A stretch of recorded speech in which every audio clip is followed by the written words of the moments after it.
Well, thank you all again for coming out and for staying for this conversation between the editor, Dylan Tichenor, and Mollie Goldstein. Before I bring them up, I just want to thank again the ACE group. I want to thank Joseph Krings. This is such a great series that we've put together, and it's such a privilege to bring in the editors to speak about their work. I also want to quickly shout out our projectionists, Alina and Dustin, tonight. That print was gorgeous. But enough from me. Would you all please join me in welcoming the editor, Dylan Tichenor, in a conversation with the editor, Mollie Goldstein.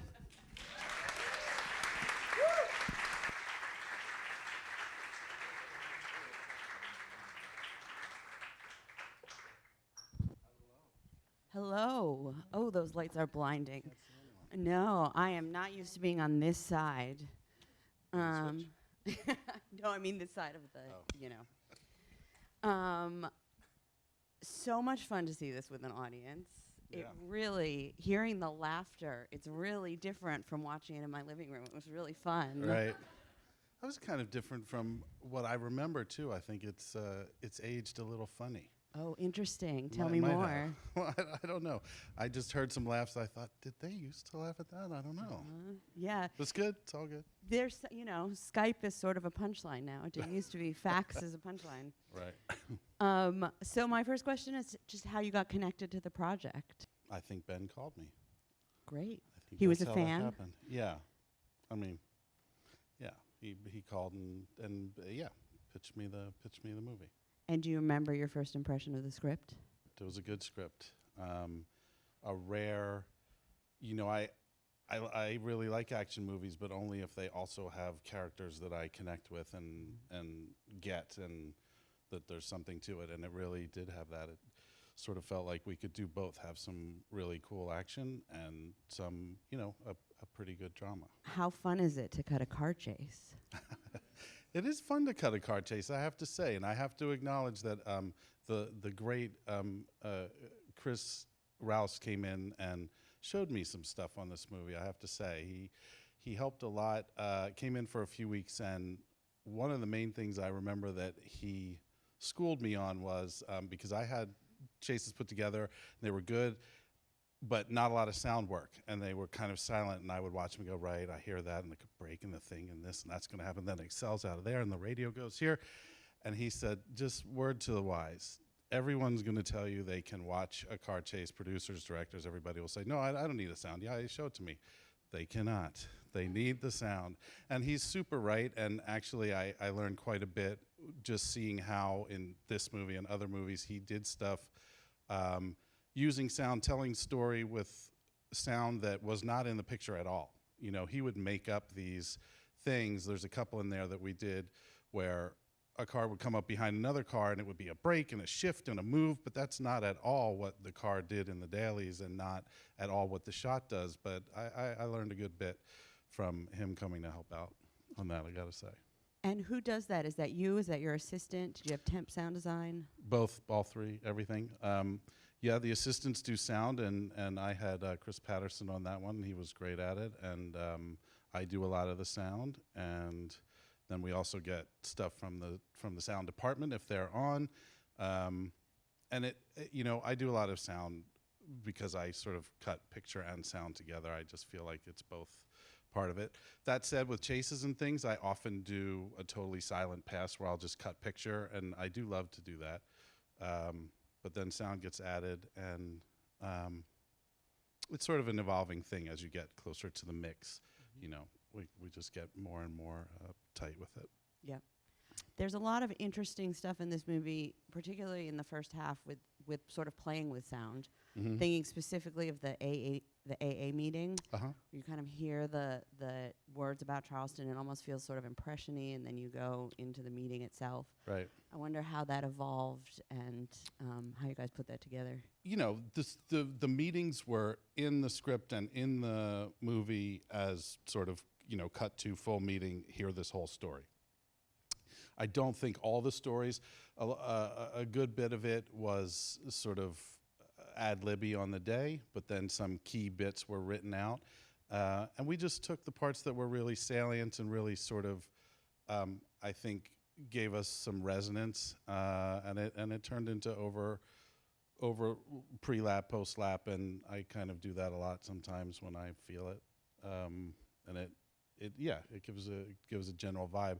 I thought we got pretty lucky with that AA stuff. It really, I don't know. I felt it. I felt like, oh, these people are really sharing their stories. Those were real people, and you get it. It talks to you. So, Yeah, it's a nice way so to. we tried to. Yeah, it's a nice way to bring the theme in too, without, in a genuine way. Right. Yeah, I think actually Ben did a great job with this movie on that front in general, just bringing themes and sort of what in other movies might have been tropes and sort of expected stuff. It is that, so it's satisfying in that way, but it's done in a way that's very believable. Most of the exposition and some of the background things and the way sort of stories loop in, like the stories about his mom or the Tangerine Florida, the thing, they all felt really justifiable, I think. We tried, so I think we did that. I agree. I mean, it feels very sincere, and you've got a hell of a cast. Yeah, hell of a cast. And I don't know, I mean, it's always awkward to talk about this. I'm sure some of that was in the dailies, and some of that was in the editing. None of it was in the dailies. No, they were terrific, and the late great Pete Postlethwaite and everybody across the board really brought it. I mean, Victor Garber in the And first Victor scene. I Garber. mean, Yeah. great stuff. Yeah. What so there's a lot of intercutting in this movie. There's the love story, there's sort of the heist and the crime, there's John Hamm and the FBI. Right. I wonder how much of that was in the script and how much of that you found in the editing in terms of the way it all weaves together. Half and half, probably. I mean, it's in the script in the sense that we're with the robbers, now we're with the cops, now we're with the robbers. But you end up slicing it up more than that, and then you find connections that were maybe not what you were thinking about, but sort of showed themselves to you as you start to combine things and take stuff out and get story points closer to other story points. It becomes, oh, it's really about this, not this, so throw that out. And you learn a lot by intercutting and trying to get closer and closer to sort of the core of what the dramatic drive is. I find myself cutting some movies where there's no possibility for intercut because there's no parallel action or there's no other thing to go to. And so then you rely on other things, jump cuts and things, but I love some good parallel action. You need to be able to go to something else to contrast it with what you're doing, both in pace and in story, and it's very helpful. And yeah, we have it a lot in this movie. It's sort of a three-way, as you said. Well, and you take great advantage of it. I mean, I was going to start to take notes, and then it was like, well, all of the cuts. Like every time you're cutting out of one scene, it's like you're cutting directly to either the opposite or the example of what they were talking about, and it really gives it a lot of momentum. Yeah, I mean, I credit Ben with keeping the script on point for that, and yeah, we tried to do that. Also, a lot of shots of Charleston. Some say maybe too many shots of Charleston. There's a section in there where I just go, what do we go to Charleston every time we end a scene? It was about 5 in a row. Sorry, I apologize. I'm curious about the quotes about Charleston at the beginning, actually. Oh, right. I do remember that. There was the thought that if we say it's the bank robbery capital, which everybody assured us that it was, are we just saying negative things about Charleston? And so we balanced it with something positive. Well, and it also gives you a permission to laugh right at the very beginning. Good. It's like there's a little bit of like, yep, and this movie's going to be funny, so like, it's okay. We mean it to be funny. Right. I'm curious about the editing in the scene where Jeremy Renner surprises Ben Affleck and Rebecca Hall out at the outdoor table. Yeah. And we've got the tattoo on the back of his neck. Right. And there's a lot of suspense there about the tattoo. Good word. And and well, because I always said to Ben before we were shooting that, and as we were shooting it, that it's like a Hitchcock scene. It's sort of written that way, but that there's the bomb under the seat or the whatever, that we know something could go wrong at any minute, and how to do that visually and make sure that we keep it alive. Sorry, did I jump the question? No, you did a great job. I mean, that's exactly the question. You did a great job of it. And I wonder if it evolved or if you sort of got that in and were like, this is how it's working. I know it's hard to remember. No, I don't think that scene evolved too much. It sort of didn't change that much over time. Obviously, tightening and things. I do remember changing. We had the beginning where sort of Ben's character is looking up at an airplane and drifting. That was more involved at a certain point, and then it was out, and then it came back. So those are the big changes I remember. But no, putting it together, the eye lines were very challenging in that, and I sort of, there's times when you can just give up eye lines and just go, well, it's all right. People know where they are. It's not that confusing. There are times when that helps to sort of be a little off balance with the eye lines, and then there are times when it just breaks things. I think I skirted the line in that one, so to speak. So I am currently editing a movie that is also directed by its star. So I'm very curious to hear about, I don't know, what was that like? When in doubt, cut to the director. No.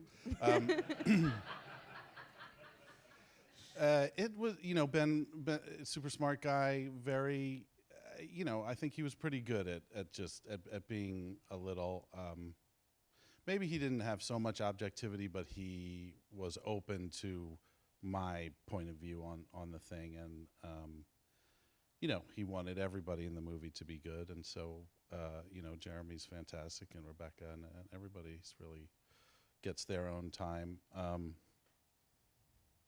thought that was a great performance by Blake Lively too. I forgot that. She really brought it. And she really doesn't have much screen time. No, and I she know. has to make a real impression when she's there. Yeah, yeah. What can I say? I've worked with a number of actor-directors who directed themselves. Building that relationship between editor and director to the level of trust where you can say, this should be better, or maybe I should be on somebody else here without it being a thing, is essential. The earlier you get to that, and the more sort of mature a person you're dealing with, you should always be there. But it's weird to have your face on a screen, so I get it. Yeah, totally. Was there stuff that you thought was great in the script and then didn't work on the page, or you started showing to audiences and we're like, oh wow, we're gonna have to? I find that there's always something. The first time you show it to an audience, there's always something that you never saw coming. I don't know if I remember that, to be honest. Of course, things didn't work, and we had to chase things. And we did a number of reshoots on this movie. We did a kind of a sizable reshoot, and then didn't use most of it, to be honest. Sorry, Warner Brothers. But we did a sizable reshoot that had multiple endings accounted for, where I think one, Ben's character dies, one, they meet and go to Florida together. A couple different things, because the ending that we originally had was a little bit of a letdown, I think. I do remember that we tested two side by side. They scored within a couple points of each other, but we used the sort of more positive one, which is the one you saw with the tangerine and the note. But that it was just hinted that it's up to Claire whether they get together. They don't. It's not a done thing or a not done thing. We also shot, I think one where, Ben gets killed and all sorts of other stuff. Anyway. Wow. How do you feel about the test screening process? What's your relationship to that? What do you think you get out of it? Here's the thing. I like to show movies to people, lay people, people who have nothing to do with it. I want those reactions. It can be very difficult. They're going to show you where you have failed to communicate how you think you've communicated. That doesn't mean the things that they say in focus groups or the things that the studio thinks are the solution are the solutions. Sometimes it's just, well, now we know this, let's adjust something else. Also, there's numbers associated with this, and the bigger the movie you're working on, the more they care about the numbers, and I get it, they're not cheap. But there's a thing where you can chase numbers stupidly, and we should know in our guts, in our hearts, in our brains, enough about the movie to be able to solve a lot of the problems that get brought up in these focus groups. Oftentimes, most of the time, I agree with a lot of the notes. It's things that we already know, like, right, of course, that's confusing, or that they're just not getting that. Sometimes you're surprised. But to be you know, stick your head in the sand about it, I don't think is the right answer either. The answer is to have really good producers whom you can trust to listen to the information and take the numbers with you, but not do something rash or stupid or knee-jerky reactionary about it, and to really keep the integrity of the film while trying to bring, you know, when you make a very expensive movie, they want everyone to see it. That's a hard thing to do. Like, who wants to see the same movie? They're very rare, but they shoot for it anyway. And oftentimes there's a line I find where beyond this, we're breaking what's good about this movie. Before that, okay, maybe we're helping other people want to, you know, connect to it who didn't before. I think, you know, just to go about it smartly is the play. I get excited and nervous when I show, you know, audiences. But if I feel, as I said, like with the director and producers, there's trust and there's a sensible approach to it, then I'm more excited than scared about it. Because I want to know, are we saying what we think we're saying or not? And the audience, usually just by the reactions before they even say anything, you know how it's going. My favorite moment in the movie, I think, is when they're in the nun masks and they pull over and they see the cop and there's this standstill.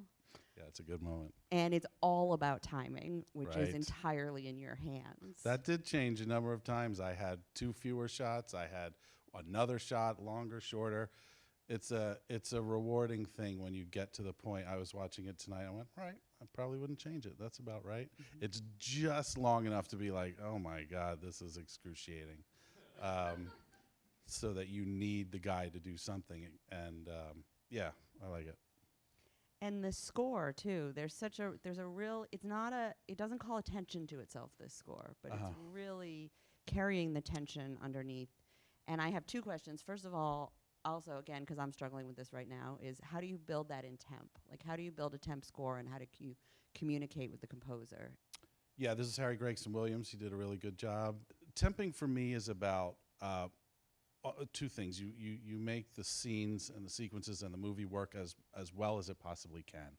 That's, you know, you want to find your high bar. Okay, if we use John Williams or if we use, you know, some great score here, that makes this really work, and the movie wants that. And so now we know the kind of sound and the kind of thing. And that can communicate to a composer, right, so it's about this size and it's this sort of tempo, and then they can make their own melodies and their own thing. Now, often composers don't want to hear that, and if we have an established composer on the film, I try to use that person's pre-existing to temp with, just because we're in the wheelhouse. But then sometimes that's a little misguiding as well, because maybe the movie needs something else that this composer's not done before. So I think it really is a delicate, frustrating process of temping, and it can make a big difference in how a film turns out. So I find it very important. I try to be good at it and try to hire people who are also good at it. And then second part of that question is when we get to the big moment where Jeremy Renner has said he's not going back to jail, we're going to fight it out on the street, and then that's exactly what happens. There's no score. Yeah. Which I love that. Yeah. I think it works really well. I wonder if you tried it with score or how that decision came about. Oh, I don't remember exactly how, but I think we dropped score out there from early on. That is what I would normally have done there, is let it play raw and real. We've done enough score, you know, there's a whole bunch of walking and shooting and things that you know, there's score. And then when the outcome of a moment really matters, sometimes I like it to be dry and you feel like you're experiencing this without anyone telling you how to feel about it. Yeah, it worked. I don't, maybe at one point we had something under there, but I think for the most part we did not. Filing that away. Experience it without anyone telling you how to feel about it. I really Well, like that's that. the danger of score, isn't it? Like, if it's ahead of what's happening, it can push an audience, and then I find myself as an audience just leaning back like, okay, well, if you're going to tell me what it's going to feel like, then I don't have to worry about what it's going to feel like. And that's not how score should work. It should support the feeling that you're already starting to have. This is my feeling about it. And if you haven't made that feeling and you're relying on score to make the feeling, that's a problem. Score, I think, can support and can deepen and steer. It can connect things that wouldn't otherwise be connected just because your score is connecting them. It's good for a lot of that, but when it's trying to push and tell me how to feel before I've even felt it, I reject it. So I try not to do that. I would love to open the questions up to the audience. I think Ian's going to come around with a microphone. We got a couple mics that are going Can't to see it. circulate. Dang thing. Yeah. First question over to your left. We are so blind up here, but Yeah. hi. Hi, how are you doing? First, I just want to say thank you for your work. I see one of the movies you worked on was Magnolia. So that's a 3-hour epic with like a bunch of moving parts, a bunch of characters and stories to navigate. But I feel like it's just as logically sound as this one. You mentioned that you cared most for characters. What decisions were made by you, Ben, and your assistants to curtail like the extended versions of scenes, alternate versions, into this tight and thrilling 120-minute cut? And then furthermore, this is the last part, you mentioned discovering like a scene is not about this, it's about that. How do you get to that mindset? Well, I don't know. I mean, that's the process of editing. To take your sort of middle question, you whittle down bit by bit. I find if I chop stuff out from a cut too early, I've thrown stuff away that actually is more important, but I couldn't see it at the time. If you can be, thoughtful and pace yourself in doing the sculpting of cutting a movie, you can organically get it down tighter and tighter to where the important things are there and the non-important things are gone. But if you jump the gun or you're under some sort of weird pressure, I often find that bad decisions are made. Oh, get that out. Or tighten everything instead of, no, don't tighten everything. Lose a couple things and then tighten. Or, there's many different approaches. Each scene, sequence, moment requires different things. And you just have to be riding that journey, on that journey with the film. It'll tell you what it needs. And then there's trial and error involved. Well, we took that look out, and then this didn't work as well, so that's got to go back. Or, the reason this scene isn't working well is because we've made them listen to 4 extra lines in the car beforehand. That's all just part of the process. So I think just being disciplined, never sort of relaxing and going, okay, done. Also time. Like Magnolia, I had a couple things to cut out of Magnolia, but we probably needed a little more time for other people involved to be willing to cut things out of Magnolia. And that sometimes happens.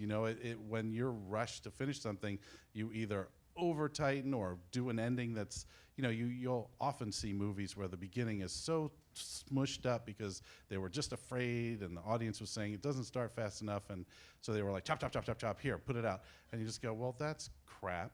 It makes me feel like you don't care about what you're showing me. I hate to be in those positions. And the opposite is equally sort of troublesome. Like you mentioned that you discover that a scene is about this, it's not about this, or vice versa. How do you get to that mindset? I'm working on a thing now where the director was just saying, oh, I didn't really realize before, but this scene is about them getting to this location or something. And I said, well, no, it's really about this character seeing this quality in the other character for the first time. And we looked at each other and went, whoa, right.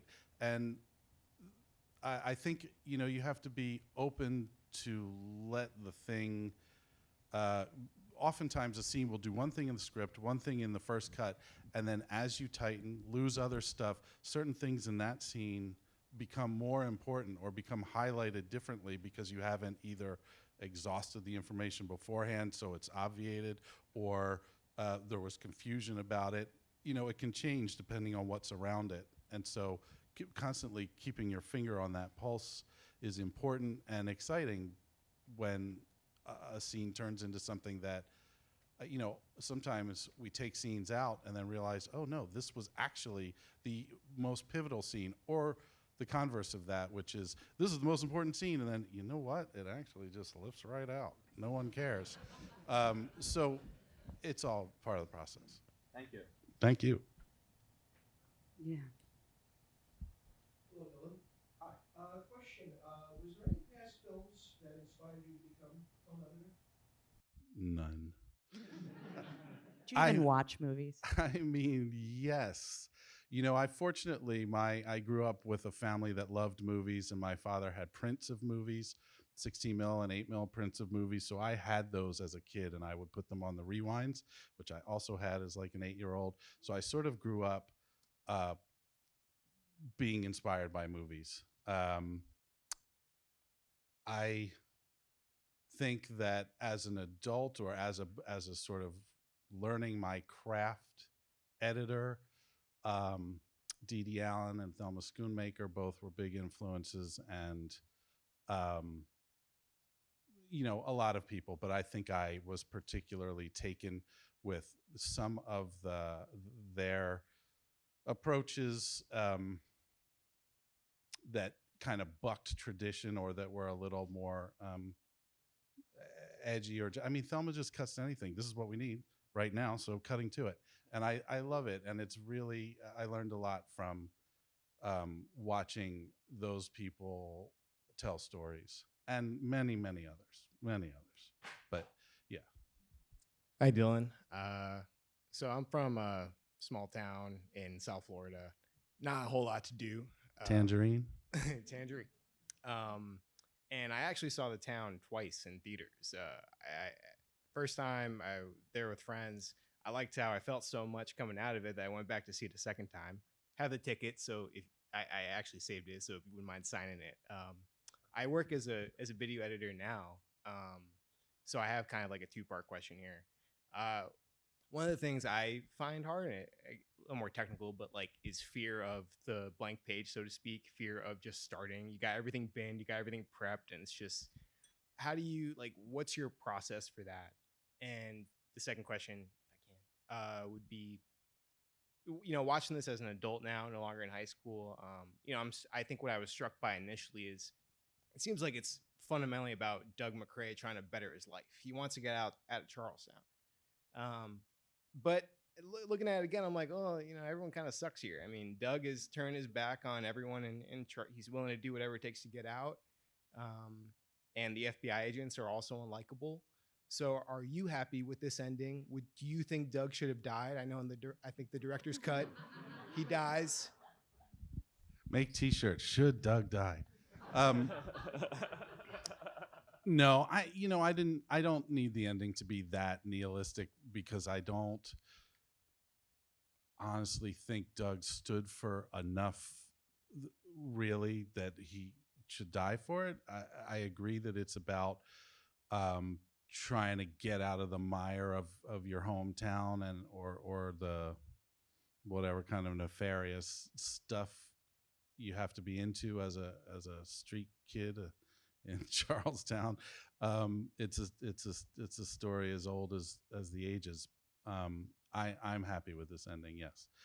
The other part of your question is, I get it. I hear what you're saying. It's I think it was Hemingway who said that he would leave like a sentence or a paragraph half written on the typewriter, so that when he came back in the morning, he could pick right up and he knew what he was doing instead of the blank page. I kind of do stuff like that, where I know what I'm going to do, but I leave it a little bit undone, so that when I come in, I can start right there, and it sort of starts the engine. When you are starting from scratch, like you got dailies coming in and you're starting to build, sometimes I'm a circler. I'm a thinker. I sort of look at a problem and think about it, like, how do I want to approach this? Sometimes that really helps. Other times it's better just to pick up the axe and just start chopping and see what it feels like. So if I get stuck in not being able to, sometimes if you have a lot of footage, which the movies I work on, I often do, and I do select sequences where I will watch 8 hours of dailies for a scene, and I will pull all the bits that I want to use in it. And sometimes that's a 40-minute sequence or a 32-minute sequence. and then I have that to work from. So that's a little bit of a starter, like a yeast starter thing.